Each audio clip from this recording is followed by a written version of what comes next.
Assalamualaikum warahmatullahi wabarakatuh. Perkenalkan, nama saya Sri Dewi Marlina, NIM TMPI 1-2020-021, Prodi Manajemen Pendidikan Islam, Fakultas Tarbiyah, dari Institut Agama Islam Syekh Maulana Kuribangko. Sebelumnya saya juga akan memperkenalkan rekan anggota kelompok saya, yaitu yang bernama. Perkenalkan, nama saya Enurwana, NIM TMPI 1-2020-014, Prodi MPI, Fakultas Tarbiyah, dari Institut Agama Islam Syekh Maulana Kuribangko.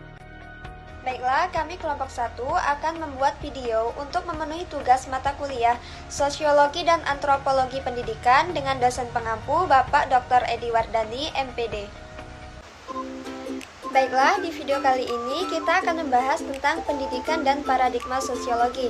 Di antara subtemanya yaitu yang pertama, paradigma, yang kedua, paradigma fakta sosial, yang ketiga, paradigma definisi sosial, yang keempat, paradigma perilaku sosial, yang kelima, multiparadigma, yang keenam, paradigma kritis dalam pendidikan. Di sini yang pertama saya akan membahas tentang pendidikan. Pendidikan merupakan salah satu hal yang terpenting dalam kehidupan seseorang. Pendidikan ialah pembelajaran, pengetahuan, keterampilan, serta kebiasaan sekelompok orang yang diturunkan dari satu generasi ke generasi selanjutnya melalui pengajaran, penelitian, serta pelatihan. Pendidikan juga ialah sebuah proses pengubahan sikap dan tingkah laku seseorang ataupun kelompok dalam upaya mendewasakan manusia melalui sebuah pengajaran maupun pelatihan. Nah, pendidikan juga bisa disebut sebagai upaya untuk mengembangkan kemampuan diri. Nah, yang selanjutnya saya akan bahas tentang paradigma. Apa yang dimaksud dengan paradigma? Secara umum, arti paradigma adalah suatu cara pandang seorang individu terhadap dirinya sendiri dan lingkungannya, di mana hal tersebut akan mempengaruhi cara berpikir, bersikap, dan bertingkah laku. Dalam artian lain, paradigma adalah bentuk mekanisme atau cara seseorang dalam memandang terhadap sesuatu yang dapat mempengaruhinya dalam berpikir. Dapat kita ambil contoh paradigma dalam kehidupan sehari-hari, yaitu memakai helm itu kan kalau ada polisi saja. Padahal paradigmanya bahwa menggunakan helm itu berkaitan erat dengan polisi. Sehingga kalau disuruh pakai helm, mereka akan bicara, jaraknya loh hanya dekat situ saja, nggak mungkin ada polisi. Itu jawabannya. Padahal esensi dari tujuan kita menggunakan helm di kepala itu bukan karena ada kaitannya dengan hukum negara, bukan karena ada kaitannya dengan peraturan polisi, tapi memakai helm itu kaitannya dengan keselamatan kepala kita, keselamatan diri kita dalam perjalanan. Paradigma juga dapat dikatakan pandangan yang mendasar tentang apa yang menjadi pokok persoalan yang dipelajari suatu disiplin ilmu. Dalam sosiologi terdapat 3 paradigma, yaitu paradigma fakta sosial, paradigma definisi sosial, dan paradigma perilaku sosial. Paradigma fakta sosial. Paradigma fakta sosial merupakan suatu hal yang nyata dan berada di luar individu dan mempengaruhi individu lainnya untuk bertindak. Contohnya yaitu seperti kerja bakti atau gotong royong, di mana adanya kerja bakti ini dapat mempengaruhi individu untuk bertindak merupakan suatu hal yang nyata. Yang kedua yaitu paradigma definisi sosial. Paradigma definisi sosial merupakan suatu hal yang menyatakan bahwa pemikiran individu dalam masyarakat mempengaruhi struktur yang ada dalam masyarakat. Contohnya yaitu seperti menjadi seorang pengusaha dan bekerja, di mana pemikiran seseorang dapat mempengaruhi masyarakat untuk bekerja dan sukses dalam bekerja. Yang selanjutnya yaitu paradigma perilaku sosial. Paradigma perilaku sosial merupakan suatu hal yang memusatkan perhatiannya kepada hubungan manusia dengan lingkungannya. Contohnya seperti seseorang yang mengikuti perlombaan, di mana pada saat seseorang tersebut menang akan mengharumkan nama sekolah tersebut dan dapat mengikuti perlombaan lainnya. Dalam hal ini dapat kita ketahui bahwa dapat memusatkan perhatiannya kepada masyarakat pada lingkungannya.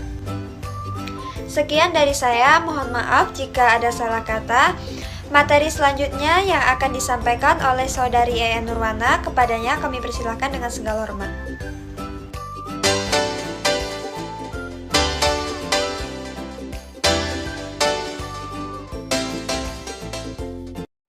Baiklah, saya akan melanjutkan materinya, yaitu paradigma integratif atau multiparadigma. Seiring perkembangannya analisis, 3 paradigma di atas yang telah dijelaskan oleh teman saya mengenai subjek matter dari sosiologi. Jadi perlu adanya paradigma yang mengakomodasi penyatuan dari ketiga paradigma tersebut, sebab teramat sulit untuk memahami fenomena sosial yang begitu kompleks. Dengan berusaha mengetengahkan masalah ini dengan mengajukan konsep paradigma integratif, yakni dengan menggabungkan subjek matter dari ketiga paradigma ini yang meliputi tingkatan realitas, baik tingkat makro objektif seperti masyarakat, hukum, birokrasi, dan bahasa, tingkat makro subjektif seperti nilai, norma, dan budaya, tingkat mikro objektif seperti pola perilaku, tindakan, dan integrasi, serta tingkat mikro subjektif seperti persepsi dan keyakinan. Jadi, ketiga paradigma ini memang berbeda subjek materinya, namun sesungguhnya saling memperkaya analisis. Masing-masing paradigma yang ada menjelaskan satu tingkat realitas sosial tertentu, dan paradigma ini integratif berusaha menjelaskan semua tingkat realitas sosial yang ada. Kelemahan paradigma integratif terletak pada tingkat kedalaman analisisnya. Paradigma integratif dalam menjelaskan tingkat realitas tidak sedalam analisis pada masing-masing paradigma yang ada. Untuk itu, dalam menentukan suatu paradigma ditentukan dari pertanyaan penelitian yang telah diajukan. Dan hal ini berarti bahwa tidak semua masalah sosiologi memerlukan pendekatan integratif, namun bisa juga fokus pada salah satu paradigma. Nah, paradigma integratif ini dikembangkan lanjut oleh Peter L. Dan ketiga sosiologi ini berusaha menjembatani ketegangan antara subjektivisme dan objektivisme, antara makro dan mikro, dan antara voluntarisme dan determinisme. Ketiganya berusaha mencari pertautan antara materialitas dan struktur. Kiranya inilah pandangan paradigma integratif yang dapat juga dikatakan sebagai paradigma jalan tengah.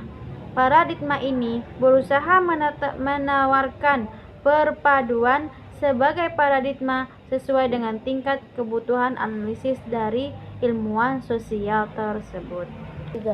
Lanjut, F. Paradigma kritis dalam pendidikan.